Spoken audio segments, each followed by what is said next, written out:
God.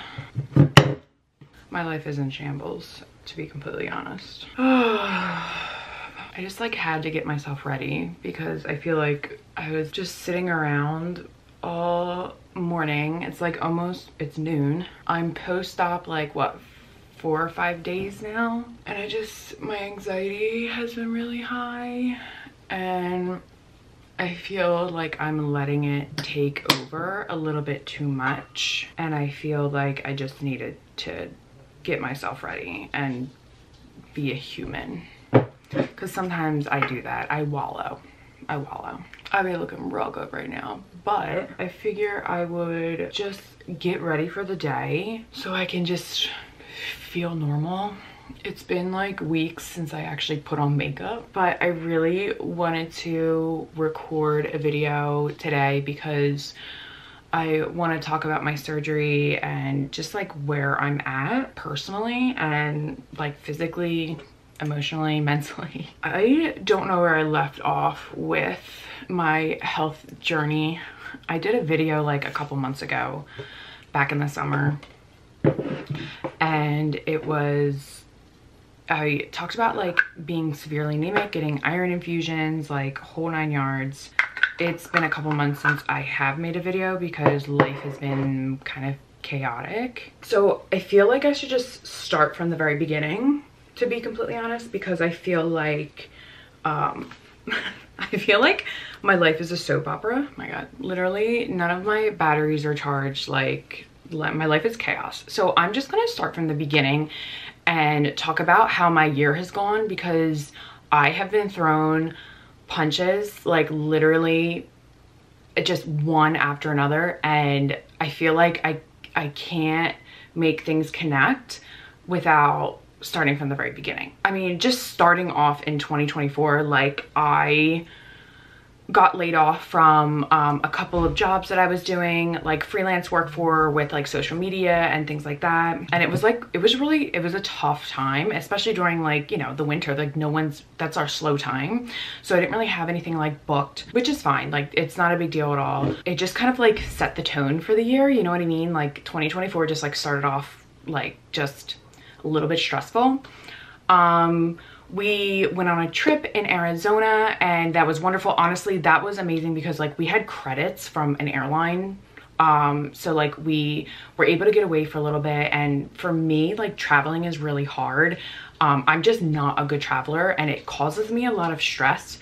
And we were at higher elevations, and I wasn't really feeling good like on that trip. Like I had a lot of anxiety, and like I just wasn't feeling like fully like energetic. When we were there, like I vlogged the whole thing, and on the last day that we were there, we got a call from Chris's sister, my sister-in-law, and that my father-in-law was being rushed to the hospital because he couldn't breathe. He ended up in the ICU for a few weeks with sepsis and a blood infection, and almost died a couple times. And that was so unbelievably stressful during like that like sector of like March and April. And like that whole time, like I just wasn't feeling good, and I thought it was a lot of stress, but I ended up falling and breaking my head open in April, which was stressful in and of itself. I obviously lost quite a bit of blood that month or that day, and the following month, like at the time, like I had started working out again back in like March, and I was feeling like really lightheaded. And when I would work out, and I like every time I get up, and like the exhaustion, like the fatigue was just so overwhelming. And I was like, that's it, like it's May now, I've been feeling this for a few months, and I'm just not feeling good. So I went to the doctor. As you guys know from my previous video, like my hemoglobin ended up being like a 9. So I was just obviously tired for a reason, and I was severely anemic. Being that anemic, like I had to go to a hematologist and things like that. Once I finally got in with the hematologist, which like it takes forever to get into a hematologist because they also do oncology, they do cancer too, and like they're just busy. Like it's just really hard to get into specialists. I finally got into a hematologist, found out I needed iron infusions because like I just was not feeling good. That didn't happen till June. You know, in the meantime, like we're dealing with life. I'm running a business. Like obviously it's wedding season again. I started a new job with Build Fast Formula and I was doing all their creative strategy, things like that. So like things were stressful. Plus we were getting ready to leave for South Dakota in July and like Chris was training for that obviously. And you know, like just life, right? So I got my iron infusions. Literally I got my second iron infusion the day before we left for South Dakota. We went to South Dakota and of course just traveling. Again, I'm not the best traveler, and when we travel, like we don't stop. We just don't stop. We just keep going and going and going. So like I was really tired, but I at least felt stronger. And of course that trip, what happens the day we leave, Microsoft goes down. So it was like Delta Gate. And of course we were flying Delta. And it's the only airline that flies into South Dakota. So I'm like, or like the area of South Dakota that we're flying in. And like, it just added more stress. Finally got home.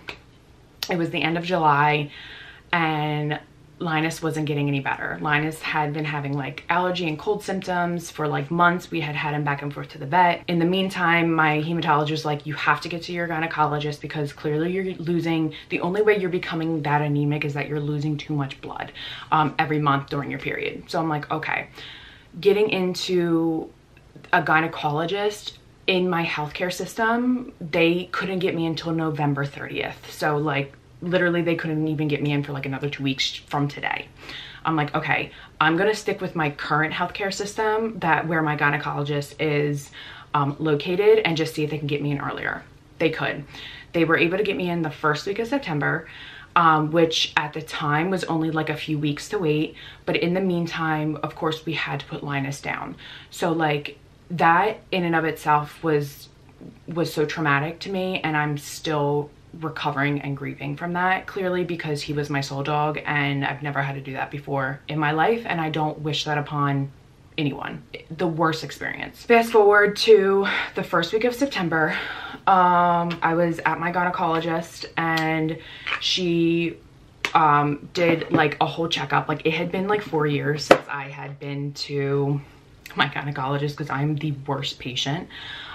She caught up on all my stuff. I told her about my head trauma. I told her about my iron infusions, whole 9 yards. She did an exam and she's like, okay, well, you have to go see an OB for the bleeding. I'm gonna refer you to one of our OBs, and also there's a lump in your breast. Cool. I love that for me. Love this journey. This is really great. So she's like, has that always been there? And I'm like, I have no idea. I know I've had like 2 or 3 other cancer scares in my life, and I'm super high risk. So for breast cancer, since my grandmother died of breast cancer. And yeah, that's really not what I want to hear right now. Fast forward another, like, you know, couple weeks or so, I already have an established breast surgeon. I already have an established like oncology with one of the cancer centers here. Like I'm already established because I am so high risk. I have to make an appointment with my breast surgeon. I have to make an appointment for 3 different ultrasounds, a biopsy, and a mammogram, and a bilateral mammogram. So in the month of September, I had multiple blood tests, multiple ultrasounds, one of my left breast. Actually, I think they did they do? I don't know, it doesn't matter. And 2 different ultrasounds of my pelvic region. And then they also did a bilateral mammogram. Also had an endometrial biopsy, which was the most painful thing I've ever experienced in my entire life. And I don't suggest ever getting one if you don't have to. Yeah. Fast forward again, my ultrasound comes back. There's something there. They don't know what it is. They can't see it. You need an MRI. More blood tests, more tests. Finally, I get the MRI results back. I go, I see my OB. Well, first things first, the ultrasound came back, the mammogram came back, everything was normal. It was benign. It's still just a lump that we have to keep an eye on because I have very dense breast tissue and lumps just like to live in my breast. So we just have to make sure that we keep an eye on it and it doesn't form any kind of like malignancy. Okay, that's one thing checked off my list. I go see my OB. She walks into the room and she goes, Jennifer, you need surgery. And I'm like, why am I not surprised? I had a very sizable cyst that had now entangled itself and twisted itself and knotted itself in my fallopian tubes. I literally just looked at her and was like, you've got to be kidding me. Like, this is, I literally called my mom right afterwards and was like, the saga continues. Yeah, this is now, we're going on like 7 months of just like complete chaos, because like I was already having pain and discomfort and obviously bleeding and things like that. And I asked her, I was like, well, is this what's causing the heavy bleeding? Like, do you plan on doing like an IUD? Because that's what the plan was. Like, if everything came back okay, she was going to put an IUD in. It was going to help control the bleeding. And she's like, no, this is something completely separate. And I'm like, of course it is. What? Why would one problem be linked to the other? Why not have multiple problems, right? Yeah. I called my mom, I told her, and she's like, oh my God, this is chaos. I was like, yeah, tell me about it. This is my life. They don't even get my pre-op in until December 30th. And they're like, no. We're gonna call you. We're gonna get you in even sooner with this one surgeon who like specializes in like laparoscopic, like robotic surgery, whatever. And I'm like, okay, cool. I'm like, whatever. They call me literally like an hour or two later once I get home, and they were like, we can get you in for a pre-op on November 5th at like, 8 a.m. before she even starts seeing doctors, and we have an opening on the 11th for surgery. And I'm like, that's 2 weeks from now. I'm like, this is all happening really quickly. Is this more serious than I think it is? Like, why are we rushing this? But at the same time, I'm like, okay, clearly I have to get this done, because at the time, they didn't know what was inside of me. They didn't know what was going on. They couldn't even see on the MRI. They just could see that something was there.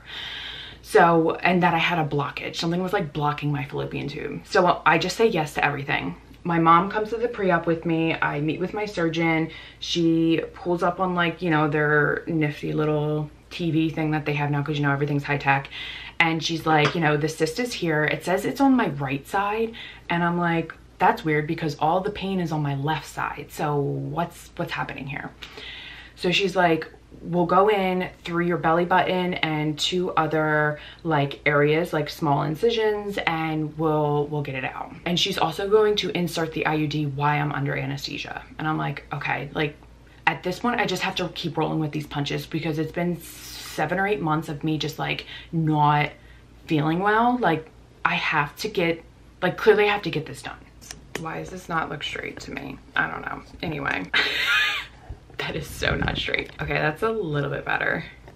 Wow, I am looking real pretty today. So anyway, so we're at my pre-op, and like I brought my mom with me too, just so like she could hear what's going on. I also recorded the entire like appointment, because I was like, if I need to like go back, like I've been told so many things in the past like X amount of months, that I need to like, if I need to go back and like hear what she said, like I need to record this. Also, I clean my brushes, so clearly I'm a whole new woman now. I just want to let you guys know. Literally, I met with her a week before my surgery. It did not go unseen that they scheduled my surgery for 11/11, which, if you know anything about me, my number is 11. I have it tattooed on my finger. I see the number 11 everywhere, and typically in like numerology, if that's even a word, they typically associate 11 with the universe guiding you.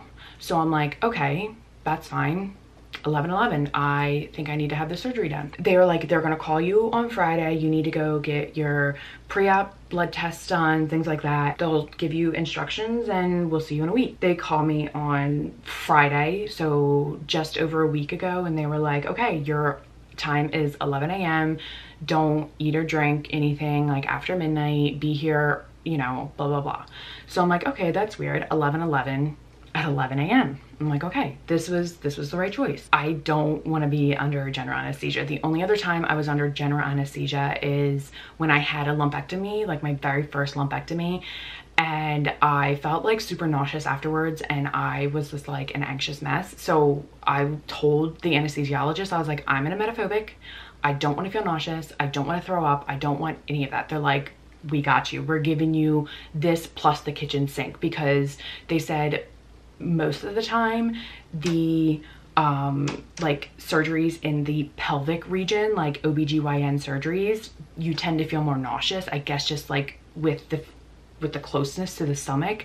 So I'm like, okay, well, you shouldn't have told me that, but that's fine. My parents are there with me. Of course, Chris was there with me. Chris took me, you know, whole 9 yards. I'm starving. I have a headache. Like, I hadn't taken my meds, so I'm like withdrawing off of my meds. The only meds I took were like my thyroid medicine. So I'm like, this is chaos. Surgery went great. I remember waking up and recovering and being like, oh my God, you had surgery. Like, this is real. Like, you need to wake up. Apparently they showed my parents and Chris like pictures of everything, and I'm like, that really pisses me off because I want to see pictures. Like, I'm a weirdo. You guys know I love science, so I'm like, oh my God, I want to see pictures.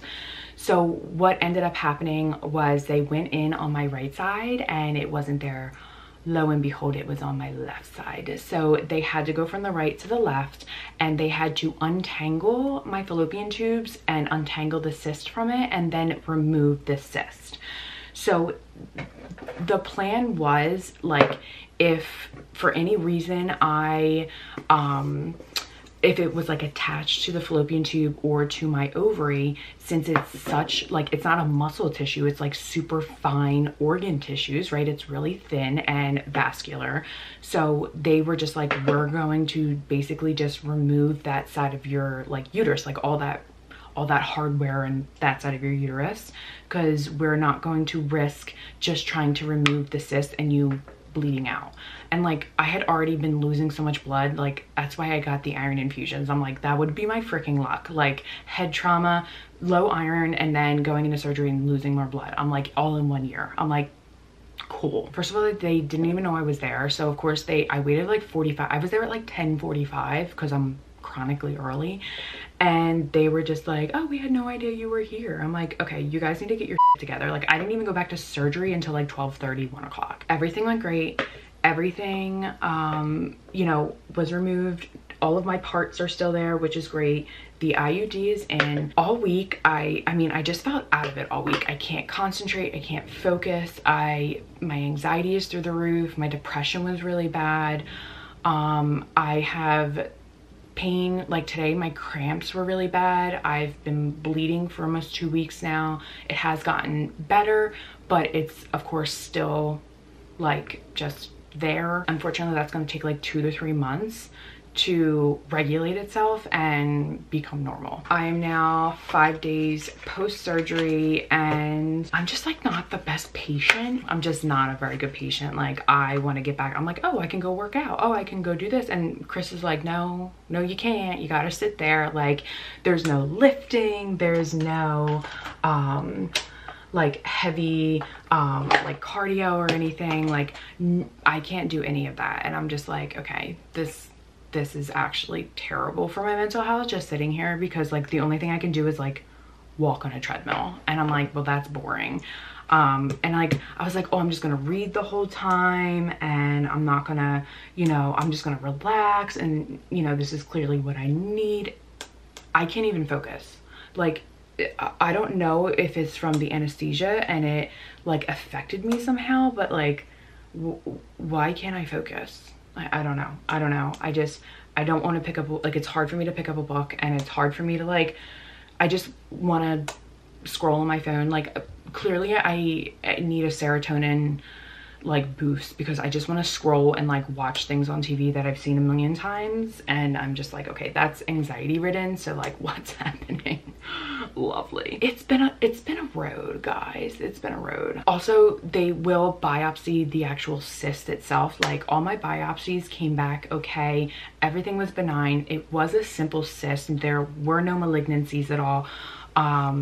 Which of course is just like, for the past however many months I've been living with like, okay, like, what's wrong with my body though? Like, why is nothing like working? Like, why is everything just going wrong? Like, clearly something's wrong, right? Like, and like the fact that they found a a lump in my breast and my period was like just going bonkers, they're like, that's a red flag. Let's make sure there's no malignancies anywhere. Like basically I was like, okay, Jen, if you have cancer, everything's gonna be fine. Like everything's fine. Like my hematologist, she specializes in like breast oncology and like things like that. And I'm like, okay, that's good. I'm established with a breast surgeon, like one of the best, and I'm established with my hematologist, so that's good too. I'm like your anxiety and your mind literally run wild because you just don't know.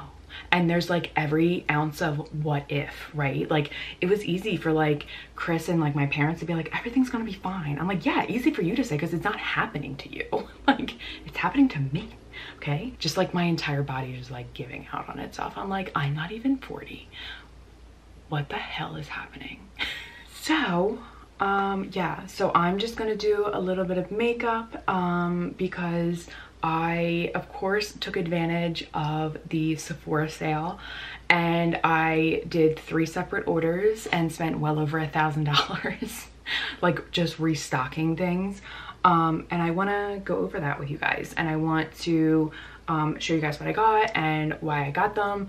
And I just feel like I've actually been living in a crazy hell the past X amount of months, and I haven't shared really anything with anyone minus like the bleeding and stuff like that, because not only is it extraordinarily personal, it was looking so sketchy. Like I just didn't have answers, and like why share anything with anyone if I don't have the answers yet? I've just been living in a ball of anxiety, but I feel like I've been putting on this like face that I have been fine, and I'm just like kind of not. But really when it comes down to it is like, we'll see, right? Like we'll see what ends up happening with the removal. Hopefully I don't have any more pain or discomfort. The IUD placement, even though I didn't want it, I kind of needed to, because if not I was just going to end up back in my hematologist's office getting more iron infusions. And not to mention like still dealing with like my autoimmune disorder and my thyroid and stuff like that. I'm gonna put on a little bit of mascara and I'm gonna go record everything that I got from the Sephora sale. But yeah, I just wanted to catch up everyone on like how I was doing and like why I needed surgery, because I always share everything, because I feel like if I can just share my experience with one other person and they're having the same symptoms or the same experience that I am, I can help that person to advocate for themselves and advocate for their body. Because for these, you know, X amount of months, I've just been trying to advocate for myself and getting the care that I needed, which I know that is a blessing in and of itself, because I know not everyone has the same care or ability to get care as I do. So I consider myself extremely fortunate, and I will never take that for granted. However,